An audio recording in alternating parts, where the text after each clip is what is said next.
Combo 2000, combo 3000, combo 4000, combo berpuluh ribu. Tak payah, untuk raya kami memberikan combo berhanya dengan harga RM1,650 sahaja. Okay guys, hari ni kita datangkan dengan cover set MX King Sky Blue untuk combo tersebut. Untuk combo teraya yang ini, terpaling raya kami siap datangkan dengan siap tanam 9 layer daripada brand Exciter cun-cun untuk korang. Dan tak lupa juga kami siap full set suspension untuk korang. Dah siap include fork lay, dah siap lowered 1.5 dengan spring keras bersaiz 320mm. Dan kami siap memberikan korang monoshock bersaiz berbagai-bagai saiz. Saiz 195, saiz 200mm, saiz 203mm pun kita ada juga. Warna pilihan atas tangan pada korang sendiri.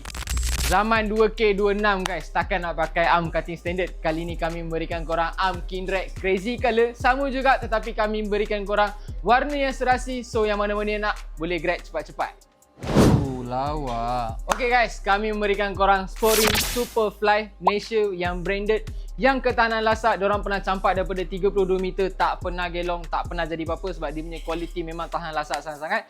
Dan tak lupa juga kami akan add on kan korang disc floating dah siap floating. Dia ada rivet berwarna silver bersaiz 245 ataupun 267. Dan tak lupa juga kami akan memberikan korang skru titanium full set untuk cover set cun-cun untuk korang.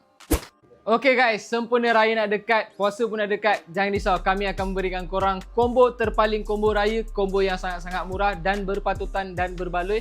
Dengan barang-barang yang kualiti, kami tak nak kuantiti. Kami akan memberikan korang barang-barang yang cukup-cukup kualiti. Dengan harga RM1,650. Korang nak siap postage ke Sabah Sarawak, JB, Singapura sekali pun boleh. Ataupun korang nak siap pemasangan pun boleh, tiada masalah. Yang penting korang luncurkan ke Sudiagaran. So yang mana-mana nak tengok combo seterusnya, bajet berapa untuk raya dan warna apa, boleh komen-komen di dalam ruangan komen. Jumpa lagi. Ciao.